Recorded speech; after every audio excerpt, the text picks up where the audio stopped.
જૂનાગઢમાં મધુરમ ચોકડી પાસે કારમાં આગ લાગી। ચાલુ કારે આગ લાગતા દોડધામ મચી ગઈ।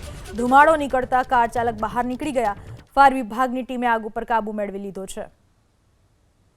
ઘટનામાં કોઈ પણ પ્રકારની જાનહાનિ નથી થઈ। સમય સૂચકતા વાપરીને કાર ચાલક કારની બહાર નીકળી ગયા હતા। પહેલા ધીમે ધીમે કારમાંથી ધુમાડા નીકળવાના શરૂ થયા હતા। એ જ સમયે કાર ચાલક જ્યારે કાર ચલાવી રહ્યા હતા તેમણે સતર્કતા વાપરી કાર ઊભી રાખી દીધી અને પોતે તેમાંથી બહાર નીકળી ગયા।